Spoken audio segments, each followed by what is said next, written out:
Winter Roses, Summer by fairytalelovr, Chapter 42, Longclaw. His mind was hazy. That much John was capable of recognizing. The room around him was out of focus, but there was an undeniable warmth and feeling of home to it. There was a fireplace crackling nearby, and a woman humming a lullaby. The voice was unfamiliar, but the tune was not. It was a northern lullaby, one old Nan quite liked, and one of Isla's favourites. "Aunt," he called, still hazy. The woman chuckled. Her presence came near. The lullaby grew in volume. John felt a hand ghosting over his forehead. "You need to wake up, son." His head pulsed painfully. Son? Mother? Am I? "Of course not," she said with another chuckle. "We'll meet, but not for a long time yet, son. It was a nasty blow, but you'll be fine. Wake up, son. They're coming, but Arthur will keep you safe." His mind was so hazy he was finding it hard to think. "Mother, I love you, my sweet wolf pup. Now wake up. Trust your weapons and you can beat them. You know who the true enemy is, John. Beat them back." John felt the haziness increasing. Her face was covered in shadows, so that he couldn't recognize her, as badly as he wanted a mere glimpse. His consciousness faded once more, and when he started to come to again, it was not to hominess and warmth, to his mother humming a lullaby by the fire. It was to cold snow beneath them, his arms tied behind his back, as he sat leaning against a tree, his head pulsing painfully where he had gotten the blow. He groaned loudly. "John! John, are you awake? John, can you hear me?" came Adam's panicked voice. "I'm awake," he mumbled, throwing his head back and trying to open his eyes against the brightness of the snow-covered landscape. "Thank the gods," Adam murmured, exhaling in relief. John looked in his direction, and after his eyes focused, he was able to recognize that the knight was in a similar situation to his own, tied up and leaning against a tree. The three men of the Night's Watch were next to him, ropes tied around their elbows and ankles as they lay on the ground. The Starling guards were sitting as well, hands and ankles tied up to their front, except for Adam. All of them were gagged. John felt a wave of fury when he saw one of his men bleeding out in the pristine snow. "Wow, look at that! The little wildling woke up!" The wildling was gruff and looked like a bear. John recognised his unkempt red hair, knowing he had to be the one to club him on the head. "We're here to talk," he told the wildling, knowing hostility would hurt no one. Besides, there was nothing any of them could do. He had to stall for time. Checking his other senses, John noticed even though through the gloves, there was something in his hand. He had little room to move, but he wiggled enough that he felt a sharp, thorn-like point, which he immediately turned to force against the rope. It would be neither easy nor fast, but the rope would give. Well, back to stalling for time. "You came here with 300 men to talk," the red-headed wildling sneered. "This is your territory. The Lord Commander only wanted protection, mainly from what attacks at night, not from your people." The man stiffened. "What do you know about what attacks at night?" "Are you gonna let the pretty crow sweet talk you, Tormund?" Another wildling jested. "Shut up, bitch. He's not a crow. Can't you see it?" "I thought my blue cloak would be obvious enough," John said. The rope was starting to give way. "Don't care about the colour of your fucking cloak. You're a southerner." "I'm not," John contradicted. "I'm from the north." The wildlings all laughed. "Yes, from south of the wall," Tormund said, "and that makes you a southerner. You're in the true north now." John shrugged as much as the rope allowed him to, using the movement to force his bindings. Adam frowned at him, recognising he was up to something, as they had this same conversation with Craster. "Can we agree that regardless of where we're from, we're all men?" and that we're all interested in surviving, in beating the monsters that attack your villages at night. Jon asked. What do you care about our villages? Asked the second wildling. But Jon saw that Tormund was at least interested in the conversation. Well, I actually do care about the innocent people dying, so I'd rather avoid it if at all possible. I don't know your people. You're right. I don't especially care about your villages. But the others won't be satisfied in killing you and yours and stopping there. They'll want to cross the wall. And I care that south of the wall I have a lovely wife, a daughter and a son, not to mention siblings and a father, a stepmother, and a whole lot of people I love, and I damn well would want to protect them. Tormund narrowed his eyes. Say we believe you, and I ain't saying I do. But if I believed you, what do you want? Jon looked up at him, feeling the rope halfway loose. You have counted the Watchers 300 men. I have no idea how many wildlings you have, but it's gotta be more. Me and my brother would like to sit down with the Lord Commander Mormont and your king, Mance Rayder, and talk. Talk? Aye. Talk about how we can all survive. You're mad if we think we're taking you to our village, the second wildling muttered. No, you won't. Say the place, and we'll meet you there. You know how many men we have, and you know the lay of the land. You've got the higher ground. Jon shivered.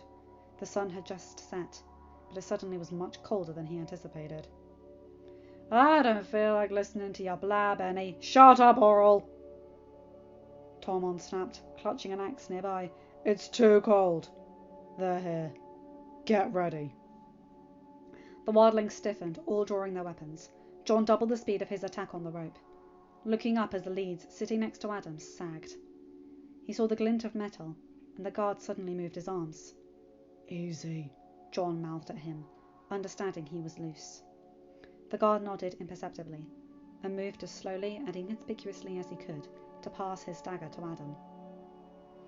It seemed like an eternity hung in the air. The wildlings were so focused on preparing for the incoming enemy that they didn't seem to notice their prisoners getting free. Jon felt the rope finally give way and loosen, just as 10 wights jumped from the shadows into the clearing. Remembering the experience with Othon, he didn't waste time looking for Longclaw or any other sword, simply reaching out into the still building fire for a twig. The wight had been about to behead Tormund caught fire as if he were made of oil. The wildling pulled his axe free of the crumbling corpse. Knee stroke, he said. Steel doesn't work on them, was all Jon replied as he turned to fight another wight, trying to get to where Adam and the others were. But he had already gotten loose, not needing to act quietly, and passed the knife to another guard. Are you all right? He asked, reaching for a torch of his own as Jon got near. My head's ringing like a bell, Jon said, taking out another wight. The cold intensified. The last wight fell. Now that everyone was using torches against them, and the two of them looked around the clearing. There were 2 wildlings fallen. One black brother had been trampled, but other than that, everyone was now on their feet. They turned to an opening in the trees, across from them, and Jon felt a chill go down his spine. Fuck, Tormund cursed, as they all stared at the white figure coming in their direction. Jon couldn't help but share the sentiment. This had to be a White Walker. Tall, seemingly made of ice, long white hair billowing in the air behind him. The creature seemed unable to fear anything. Jon took the twig still burning in his hand and threw it as if it were a spear. The White Walker smiled and held the torch by the burning part, dousing the fire with his icy touch. I agree, Adam said. Fuck. The White Walker came forward, so softly and silently. He seemed to be floating. One of the black brothers on the way jumped up to charge, but the creature merely raised an arm, and the man flew across the clearing and opened his head upon it, the impact against a tree. 3 starling guards still standing found a similar fate. Jon picked up a sword laying around and charged, hearing Adam fall into the step to his side, Tormund on his left. The White Walker was still unconcerned. After parrying a few blows with his icy spear, he had pushed Tormund and Adam a few feet away, their weapons useless, and caught Jon's borrowed sword. The steel froze upon touch, dismantling, crumbling to dust. Jon looked deep into the blue, icy, supernatural eyes. "Lordling!" Tormund called. Jon saw something hurtling in his direction and took a few steps back. He managed to catch it and recognized Longclaw. Given the way the borrowed sword had just crumbled to nothing, he very highly doubted it would be of any help. However, he very much preferred to have a sword in his hand and fall fighting. The White Walker smiled again, filled with unshaken hubris, and charged with his spear. Jon parried, and, this time, the touch did not shatter the blade. The two of them looked to Longclaw in surprise. Jon used the surprise and disconcert in his favour, and buried the Valyrian steel in the creature's heart. The White Walker stiffened, widened his eyes, screeched in pain, and exploded into 1,000 shards of ice. Jon was breathing hard, his blood pumping fast in his veins, his sword arm shaking, his head still pulsing painfully, trying to grasp the enormity of what had just happened. Adam rushed to him, panicked. "Are you all right? Are you hurt?" "I'm fine," Jon whispered. It just burst." "Valyrian steel," Adam said, looking at the sword in Jon's hand. "Regular steel crumpled. Longclaw didn't. Well, I suppose it killed that thing." Jon nodded, still dazed. His legs gave in, his knees buckling. "They're coming," she had said. Adam held him up, supporting him to lean onto a tree. Tormund came to them, offering his water skin. "You need a drink, Lordling. Your first kill?" Jon shook his head, still stupidly, and took a gulp. It wasn't his first kill, but there was a big difference between executing a man who had attacked his family and killing someone, or something, in battle. The drink went down his burning throat. "What is that?" Tormund laughed in his face. "Fermented mare's milk. Much better than the shitty grape water you southerners drink. Now, that sword. What kind of steel is that?" "Valyrian steel," Adam replied, thinking it wouldn't make a difference to name it once the wildling had seen its properties. Jon shivered. "Trust your weapon. You can beat them." "How do you make it?" Tormund asked. "That's the problem. No one knows." Adam exhaled, looking around at the destruction in the clearing. "Valyria fell, and the secret vanished with them." Tormund grunted, taking his water skin back and throwing it back in a big gulp. "The first White Walker to die in centuries," he said, toasting Jon. He snorted, still in a daze, and took another offered drink. "All right, that's enough for you," Adam said, taking back the water skin from Jon's hand and pushing it back towards the wildling. "Don't need you getting drunk in hostile territory." "How did you get free?" Tormund asked. "Don't exactly mind now, but it'd be nice to know." When Adam only glared, the wildling shrugged and went to see the rest of his group. The knight turned back to Jon, who was still staring into nothing, his eyes unfocused. "Hey, what is it? It can't only be the attack. Jon looked back at him. "I don't understand." "Don't understand what?" He looked at Adam, as if trying to puzzle out a mystery. "How would she know? How did she know? Longclaw? She... Who? Jon, what are you talking about?"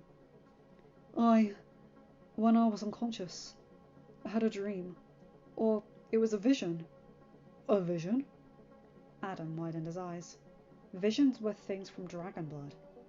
Was Jon finally letting that side of him flourish? Or was it like a green dream? She told me to wake up. That they were coming. She told me to trust my weapons and that..." He frowned. "She said you would protect me. But she knew who... She used your real name." "Jon, take a deep breath," Adam said. "You're making no sense. Who told you?" "My mother," he declared, and the knight stiffened. She told me to wake up, that they were coming. She knew the others were near and that Longclaw could defeat them. She said trust my weapons. Adam felt a shiver go down his back. Did you see her? He asked, hoping against hope that the secret was already be out. No, John mumbled, shaking his head sadly. Her face was covered in shadows. But she called me son, and answered when I called her mother. She called me her wolf pup. Adam smiled. How did you get free? He asked in a quiet voice, turning to where John had been tied up. I don't... There was something in my hand. Don't know what, but it was sharp and... He went quiet as Adam crouched down and pulled the thing from amidst the broken rope. Oh, that was quite sharp. Adam chuckled, looking down and checking. Yes, quite sharp. He snorted. I'm surprised you didn't send him wolf claws, Leah. He thought, but I guess it's more poetic this way. Come on, Rob and the others will be worried. Let's go back. He turned to go check on the guards and Black Brothers, giving it to John as he went. The Lord of the Midnight Fortress could only stare, still flabbergasted with the events. The thorns were frighteningly sharp, and he was not impressed that they had managed to cut through the rope. A cloud moved in the sky, revealing the full moon in all its glory, and the colour jumped out against the whiteness of the moonlit snow. But how had a blue winter rose materialised in his hands? They had gathered all 5 bodies on top of the kindling the wildlings had collected, and Tormod threw a bit of his fermented drink to make the fire catch faster. That is a waste of drink, he complained. Needed to be done, Adam said. We should, John started, but then his connection to Ghost sparkled, and the feeling of dread from the direwolf was so strong he walked without his control. The woods were silent and cold, and through the wolf's ears they could hear the slight crunch of snow. It smelled foul from the north, and John impressed the need to run. He felt Ghost shiver, fear clear in his mind, and then the connection broke. Ghost! He called, returning to his own body. Where is he? Adam asked, concerned. There's more of them coming! John exclaimed. I gotta go find him! They're going to get to Ghost! You're a warg? Oral asked, surprised. John, wait! Adam called. You can't run blindly through the woods. Walk again. Figure out where Ghost is. John nodded, accepting the argument, and focused on Ghost, trying to establish their bond. There was only panic, full-blown panic, but he pushed through and merged their minds. Through the direwolf's eyes, the man could see white and trees flashing by faster than he could keep up. John tried to make himself a beacon. With a fire this big, they had enough torches to fight whites, and Longclaw would work against any white walkers. He felt Ghost's mind calm down slowly. The panic subsided once he got further away from the threat, and felt John getting near. The blurred warmth people were to wolves came into view, and he could see the big pyre just beyond the trees. John came back to his mind again, shaking his head. The wildlings screamed in fear, some brandishing weapons. No! No, wait! Stop! He won't hurt you! John called out. Tormod and Oral turned to him in shock, and the redhead called off his men. But John gasped. Ghost was not alone. There were 2 other direwolves with him. The albino crossed the clearing, stopping at John's side, and the wildlings just watched in shock how the man and direwolf connected. If the wolves are around here, they'll follow, Tormod said. We have to get back to our group, Adam said. Look, I know you don't trust the watch, and I don't blame you, but right now we need safety of numbers. The watch is making an open camp with no defences. Anyone with a crossbow takes you out, another wildling said. And do you think these enemies are going to bother with crossbows? Leeds said, and John thought he must be very angry if he was speaking up. He was usually quietly observing, not engaging with conversations. The Southerners are right. But Tormod! Shut up, all of you. I'm the leader here. I'm the one giving orders. If the White Walkers come, our best bet would be to jump in the fire and hope not to get back to some whites. With them, we'll have a chance. Until they put a knife in our backs, Oral complained. It'll be a more pleasant way to die, Tormund said, closing the subject. Jon and Ghost stiffened as the air echoed the sound of a loud howl. That's a calling howl, a spearwife said. How wolves call their pack back home. Everyone turned to Jon. It's Greywind, he said. She's right. He's calling the pack. Which means he either sensed the danger, or Lord Robb needs us back for a reason. Everybody take a torch! He looked down to Ghost. The direwolf sat on his haunches and howled just as loudly, answering his brother. Come on! Robb knows we're on our way back now. The men and women followed, picking up torches from the burial pyre and trekking slowly through the dark wood. Orell and Tormund came up on Jon's left side. A southern warg. Didn't know you had those. Orell said. Me and my siblings all can do it. And the Crannog men are known for it too. Jon replied. Do you all have a direwolf? Tormund asked, watching Ghost mingle with the snow as they walked. They're not property to be had, but aye, we all have a direwolf companion. You are something else, lordling, Tormund said, laughing. Maybe we'll work together after all. Jon sighed. My name is Jon Starling. I'd have thought you were a Stark, 'cause of the wolf, the redhead said. My father is Lord Eddard Stark. I'm his second son, but the king granted me my own house and castle. Tormund snorted. The king. A king you didn't choose. You southerners are all kneelers. A king my father fought to put on the throne. And you kneel to him. Tell me, did you choose him? Did you fight for him? Tormund asked, and Jon didn't answer. And when he dies, will you accept his son? No, you won't. But you'll have to accept him all the same. The wildling walked away. Jon was angrily thinking of Joffrey. The man was right. He'd never choose the blonde bitch. He'd never liked kneeling to him, but he would have to anyway.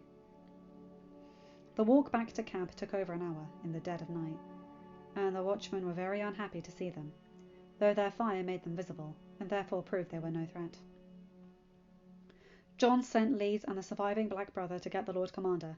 As he went to the tent he was sharing with the others, Greywind went in to get Robb as soon as he saw them. Finally! He called. I thought you'd gotten lost in the woods. He frowned, seeing the handful of wildlings with them. I wish it had been so simple, Jon said, going to the sled with their packs and rummaging through his. He took out his regular sword and passed it to Adam, who hesitated. Don't be ridiculous, he said with an eye roll. We don't have an armourer here, and this is just collecting dust. Take it. Daenerys, she won't mind. She'll be furious, though, if you refused it and therefore didn't have a weapon. You won't do this to her, will you? Adam relented, knowing he needed a sword that hadn't been frozen to dust. Fine, but I'm getting a new one as soon as we're home. I'm sure Gendry will be delighted to help, Jon bit back. What happened? Robb asked. We were attacked by whites and a White Walker, Jon said, and Robb, Sam and Theon gasped collectively. Fuck, they're bloody terrifying. Is that where you found your friends? Theon asked, looking over at the wildlings. But the Lord Commander had joined them, and Jon started the story from the beginning, once they had retired to Mormont's command tent with Cor in Hearthhand. An argument broke out between the two ancient groups of enemies, but finally Jon and Robb managed to ensure dialogue. We have to stop bickering, Jon snapped, about half an hour later, punching the makeshift desk. They'll kill either side, uncaring if it's a man of the watch or a wildling. Free folk, Tormund said. Jon nodded. Look, I know generations of fighting won't go away with a nice chat by the fire. But this is about survival. Yours and ours. And everyone south or north of the wall. The free folk can't beat them. And if they take you all as whites, and mammoths and giants as well, the watch can't stop them crossing the wall. Mammoths can't climb, Bowen Marsh said. No, Robb agreed, but they can burst your gates wide open.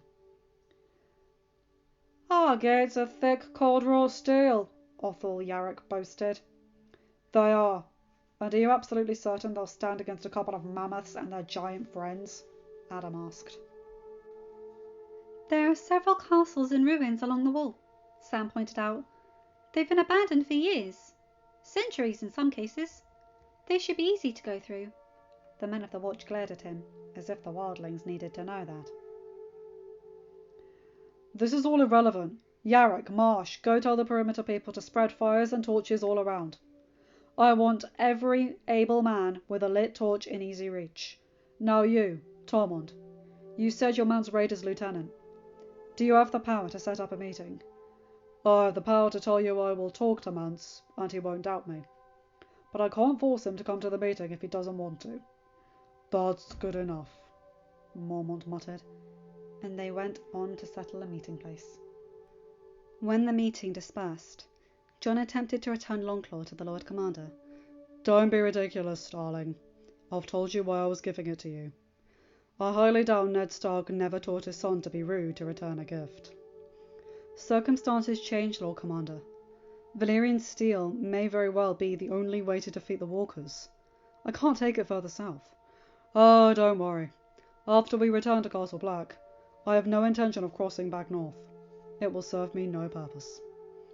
Relenting, Jon left the tent and returned to his. The wildlings had enlarged the fire just outside and settled around it. Jon thought they'd feel more comfortable near men who weren't in the watch. Theon was already snoring in his bedroll, and though Leeds wasn't in the tent, the other two surviving Starling guards who had come with them were also asleep. Jon didn't begrudge them after their day of being attacked by wildlings, wights, and a White Walker. Robb, Sam, Adam, and Gran were waiting for him, though. The stewards were sent to make a latrine pit, Gran started telling. I was helping with the unloading, and was near when they found it, my lord. I don't know the symbols, can't read, but I knew it was something, so I came to get Lord Tarly. They are symbols from the first men, Jon, Sam went on. I recognize them, but I don't know exactly what they mean. I copied the inscription to take back to Maester Aemon's library, but here there was this package. Jon inspected the contents. I recognize this. This is found in the mines. It's dragon glass. Yes, Sam confirmed. The first men were known to use it. I don't know why they'd have daggers made out of glass, even if it is volcanic glass. Maybe they didn't have a forge, Robb suggested. Well, actually they did. Sam said they did use steel, which is why their weapons were superior to those of the children of the forest. Why they were decimated so quickly. Jon sighed, dropping the dagger he had been examining in the cloth they had been wrapped in. Honestly, this is a mystery for tomorrow. His head pulsed painfully. Sam, I need any potion for pain you've managed to bring, and I need my bed. Were you very wounded? Robb asked. I'm fine. Just got a blow to the head. Sam produced a small bottle and Jon chugged it down with gusto. In a moment his brain began to blur and haze, and he fell back on his pillow, pulling his blanket up. Last thing he remembered was Ghost lying next to him, sharing his warmth. End of chapter. Hi guys, hope you enjoyed that one. I like that one, so it turns out it wasn't Ygritte after all, it was Tormund. But I like how they're doing this, because Jon's not in the watch and he's with Robb. It's a bridge between the two old enemies, a mutual third party, if you will. I like that idea. Very effective. Anyway, you guys know the drill. Like, comment, and subscribe, and hit that bell to get notified whenever I upload a new video. Have a good day, night, or whatever time zone you're in. Bye, my guys, gals, and non-binary pals. I'll see you in another video. Take care.